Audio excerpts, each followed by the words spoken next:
Welcome back to NBA playoff coverage here on The Edge. I'm your host, Jacob Wayne, joined by Braxton Reynolds on the heels of a nice Sunday for Braxton. Absolute monster day of first basket picks. Was able to tail your Chet Holmgren three-pointer pick, so that one came through in addition to a bunch of other stuff. So excited to keep getting your picks for these first basket plays. Let you do a quick recap of your Sunday if you want before we get into these Monday games. Yeah, so Jalen Brown got the hit. Chet Holmgren 3-point. Was a good day. If you listen to the previous videos, Holmgren 3-point was definitely a big shout out, and it's going to be a play every game this series for me. Love it. All right, let's get into these Monday games, starting with the Orlando Magic at the Cleveland Cavaliers. Game one went about how we expected, with both offenses really struggling to put the ball in the net. Current over-under for this game is at 203.5, so keep that in mind when you're making any player prop picks for this one. But Braxton, we'll go over to the first basket market first because I know there's a guy that you like here. Yeah, I mean, I can't believe I'm getting Max Strus at 12-1. They gave him at 10-1 in game one, bumped it to 13-1, about an hour, maybe 30 minutes before tip off, and then he hits. I don't understand why he's 12-1 again, because he leads the series in game first field goal attempt percentage.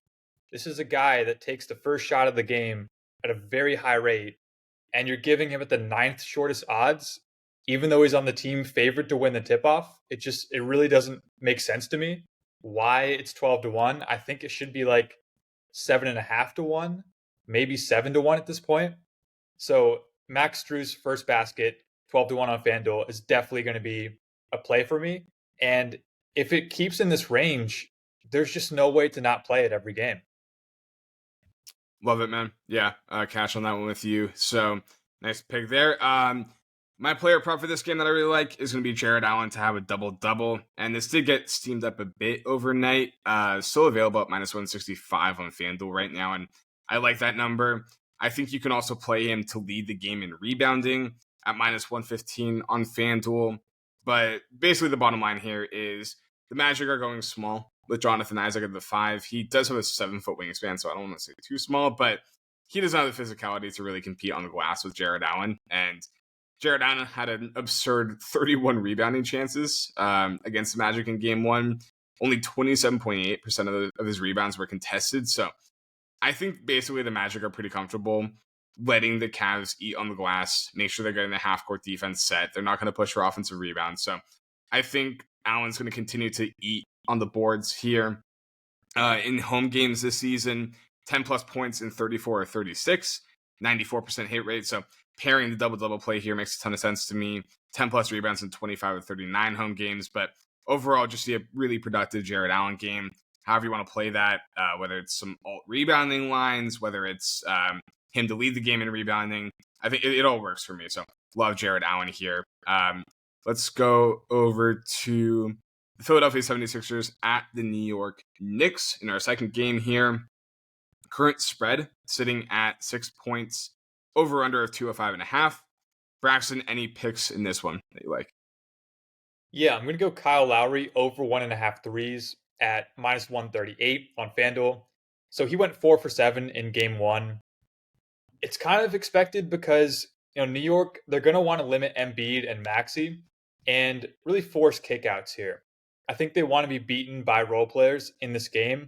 If Embiid drops 45, that's really just not conducive to winning for them. They have to limit their individual scoring and, force them to go into pass first mode. And Lowry benefits a lot from that. Even though he's ancient at this point, he's still a really good catch and shoot player, good 3-point shooter. And, the Knicks, they allow a lot of corner threes. That's going to benefit him too. Overall, I think it's a Lowry game to me. Yeah, I love that. I played his PRAs line at 14.5 last night. It's up to 15.5 now. That number is still playable for me. And really, it's just a bet on his minutes. He played 39 minutes against the Knicks in game one. And it's very clear that Nick Nurse trusts him immensely. Obviously, they won the championship together in Toronto.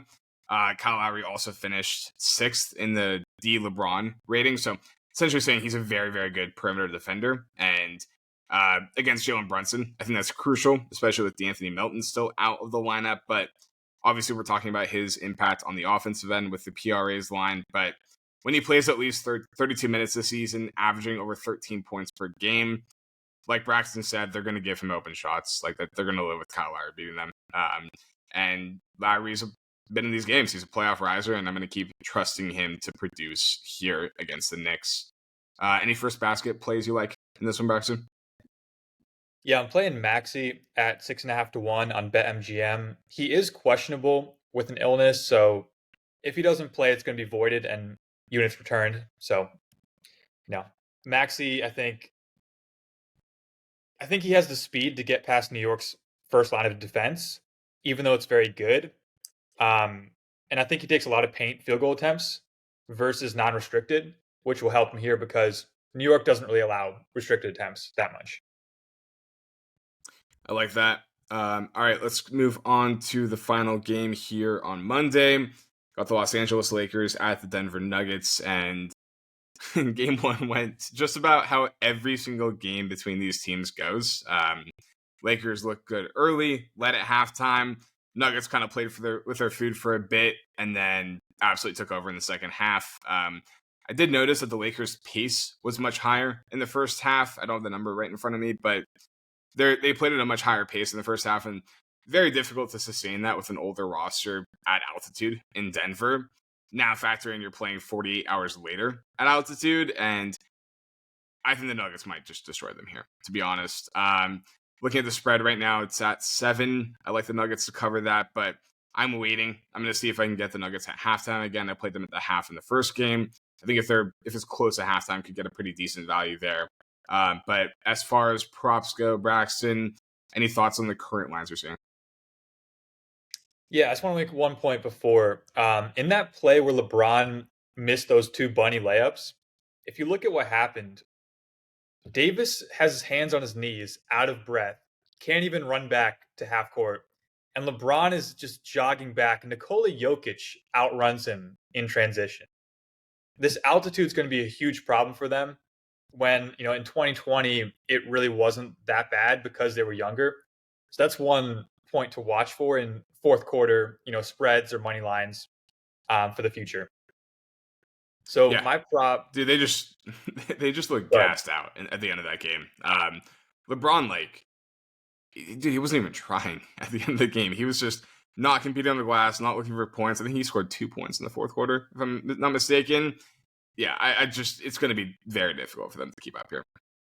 Yeah, fourth quarter spread for Nuggets, that's probably going to be a staple for me. Yeah. So my prop, I'm going Jokic first basket at just over 4 to 1. In 4 matchups this year, he's taken Denver's first field goal attempt in all 4 games. Anthony Davis is a stellar defender, but it's pretty proven that he can't limit Jokic's scoring at this point. If Jokic wants to score, he's going to score. I mean, I don't think anyone can defend him at this point. And I'm also going to play KCP 3-point at, it was 3,200, and MPJ 3-point at 2,000. So Lakers give the most wide open 3-point attempts, a lot of catch and shoot shots. It's kind of a hedge that if Jokic doesn't score, he's going to find that open shooter, and it's going to be KCP or MPJ most likely. So it's almost like a hedge against Jokic first basket not hitting. And I like both angles given those long odds. Love that. The Lakers definitely gave up a lot of open threes in that game. They weren't all hitting in the first half, but then they started to more in the second half when the Nuggets really pulled away. So you could see that happening again. As far as props go in this one, there wasn't a ton that I love at first glance. I think they're going to have to get more out of Austin Reeves in this series than they did in game one. I'm not really rushing to bet his props though, man. The vibe is weird around him. And I that's not a very scientific thing for me to say, but I don't know how you feel about Austin Reeves in this game, Braxton, but if they don't get more out of him, they're cooked. Yeah, I mean, you somehow captured it. Like, the vibes are definitely weird with him. He's so passive at times. He just doesn't take control of the possession when he has an advantage. He seems to just pass out and relinquish it to reset the offense. And if Russell shoots, 6 for 19 again, Los Angeles has no chance if he's No, shooting that bad. no, I agree. And yeah, I mean, maybe Reese gets more aggressive. I'm not looking to bet on it, though. I could see him hitting the over on his PRA's line, though. But yeah, for me in this game, really just looking for a spot to back the Nuggets live. Hopefully the Lakers get off to a good start and get a good number on the Nuggets as the Lakers gas out in the second half once again here. But should be a fun 3-game slate here. Hopefully you guys enjoy the picks. Hopefully get some good basketball here on Monday night. Braxton, we're on the heels of, before we get out of here, I'll let you talk a little Thunder. We're on the heels of the Thunder's playoff win. Just want to get a little vibe check on the Thunder. Going to be asking you as we go along. Yeah, that was a tough game to watch because there was a stretch of, I think it was 6 minutes left to 1 minute left in the fourth quarter where they didn't make a field goal at all. And Pelicans looked like they'd just come back and take it.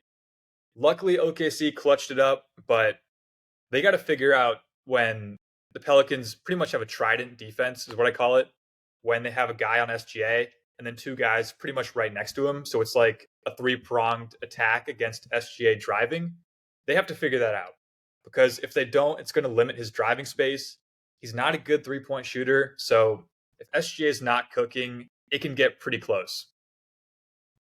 Yeah, neither offense found much success. One thing I noticed is the Pelicans definitely were abusing the second chance points all over the offensive glass. So we'll talk about some rebounding props in the next video as we get back into that series on Wednesday. But I'll give some quick Clippers thoughts as well. Went to that game.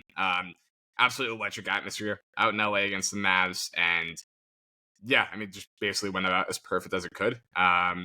I think Luka's poor first half probably won't be replicated again, but I did like that the Clippers played him straight up, and I think that's going to work pretty well. You know, he's going to get his, but as long as you're not letting him find open shooters on the perimeter all game, he can tire out for stretches, and I think it hurts their offensive flow overall.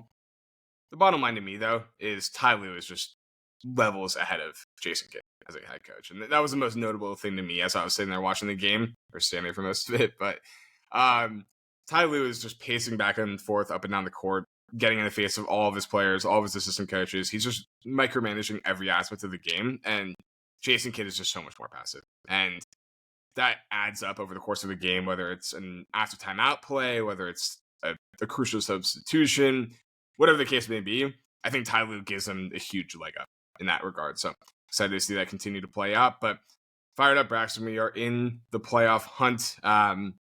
Hopefully going towards a Clippers Thunder second round matchup. But before we get to that, some more first round action to break down. Hopefully you guys enjoy these games here on Monday, and we'll catch you on the next video.